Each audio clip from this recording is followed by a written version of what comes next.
Assalamualaikum warahmatullahi wabarakatuh. Nah, pada pembelajaran kali ini kita akan membahas mengenai transformasi, khususnya yaitu refleksi atau pencerminan. Nah, nanti transformasi refleksi ini akan berhubungan dengan kehidupan sehari-hari. Nah, sebelumnya apa itu transformasi? Nah, transformasi geometri adalah bagian dari geometri yang membicarakan tentang perubahan, baik perubahan letak atau bentuk penyajian. Nah, transformasi geometri ini sering disebut transformasi saja, yang artinya mengubah setiap koordinat titik menjadi koordinat lainnya dengan suatu aturan tertentu. Nah, misalnya di sini transformasi T terhadap titik P X, Y menghasilkan bayangan P aksen, yaitu X aksen, Y aksen. Nah, operasinya itu akan ditulis seperti ini ya. Nah, selanjutnya dalam transformasi itu terdapat 4 macam, yaitu translasi atau pergeseran, refleksi atau pencerminan, rotasi atau perputaran, dan yang terakhir ada dilatasi, yaitu pembesaran atau perkalian. Nah, selanjutnya kita masuk ke refleksi. Nah, di sini apa itu refleksi? Nah, refleksi atau pencerminan adalah suatu transformasi yang memindahkan setiap titik pada bidang sehingga setiap titik yang bersesuaian pada bangun mula-mula dan pada bangun hasil transformasi memiliki jarak yang sama terhadap suatu garis tertentu.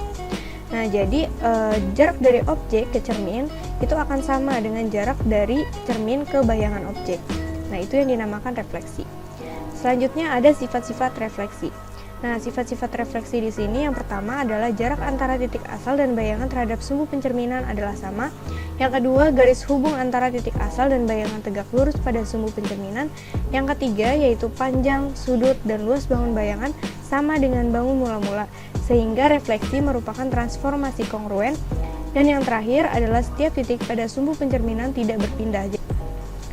Selanjutnya ada macam-macam refleksi. Nah, refleksi ini memiliki beberapa macam. Yang pertama, terhadap sumbu X. Yang kedua, refleksi terhadap sumbu Y. Yang ketiga, refleksi terhadap titik asal 0,0. Yang keempat, refleksi terhadap garis Y sama dengan X. Yang kelima, refleksi terhadap garis Y sama dengan negatif X. Yang keenam, refleksi terhadap garis X sama dengan H. Dan yang terakhir adalah refleksi terhadap garis Y sama dengan K. Nah, ini untuk contoh soal yang pertama, refleksi terhadap sumbu X. Nah, di sini yang pertama kita harus lakuin adalah menempatkan titik-titik pada bidang kartesius. Nah, setelah itu kita sambungkan titik menuju titik dengan garis. Lalu setelah itu kita akan mencerminkan terhadap sumbu X. Nah, ini sumbu X ya. Kita akan cerminkan di sini A berarti 1 jaraknya memiliki jarak 1 terhadap sumbu X, maka di sini bayangannya juga memiliki jarak 1 terhadap sumbu X. Maka di sini didapat A aksen yaitu negatif 1, negatif 1, B aksen negatif 1, negatif 3, dan C aksen adalah 6, negatif 3. Nah, selanjutnya itu contoh refleksi terhadap sumbu Y. Di sini akan nanti didapat koordinat bayangannya itu seperti ini. Selanjutnya ada refleksi terhadap titik asal O 0,0. Nah, di sini sama seperti yang tadi, nanti direfleksikannya itu terhadap titik 0,0 di sini ya. Titik 0,0 berarti titik A nanti akan direfleksikan terhadap titik 0,0 menghasilkan titik negatif 3, negatif 2. Seterusnya sampai titik C. Nah, selanjutnya itu ada refleksi terhadap garis Y sama dengan X. Nah, garis Y sama dengan X ini yang berwarna biru ya. Nah, jadi titik A di sini di sumbu pencerminan seperti sifat refleksi tadi, kalau misalkan dia ada di sumbu pencerminan maka dia tidak berpindah ya. Jadi tetap refleksinya titik A itu berada di titik tersebut, yaitu negatif 1, negatif 1.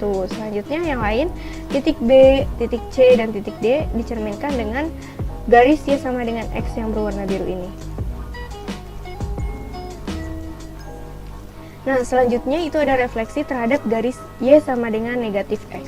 Sekarang Y sama dengan negatif X adalah ke arah sini ya. Garis yang berwarna merah ini adalah garis Y sama dengan X.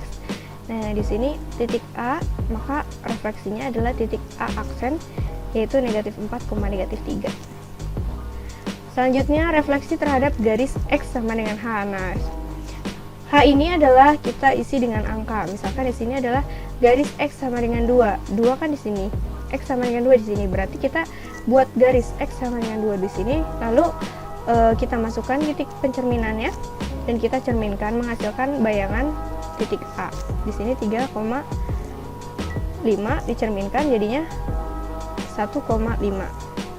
Isi terhadap garis Y sama dengan K. Di sini Y sama dengan 2. Ini berarti kita buat garis Y sama dengan 2 sebagai cerminnya.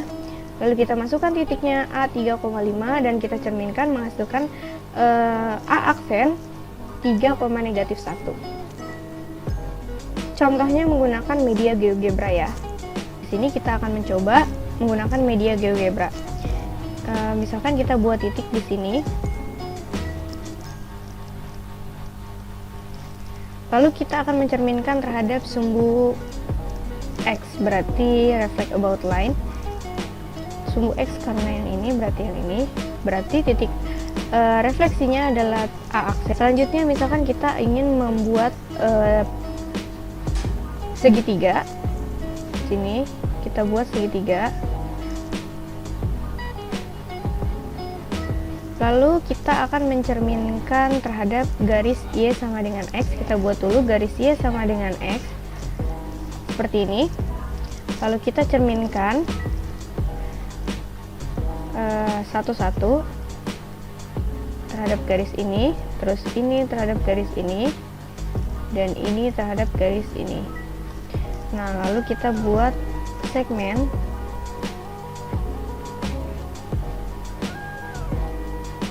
seperti ini. Baik, mungkin itu saja yang dapat saya sampaikan mengenai materi transformasi, yaitu refleksi atau pencerminan. Kurang dan lebihnya mohon maaf. Wassalamualaikum warahmatullahi wabarakatuh.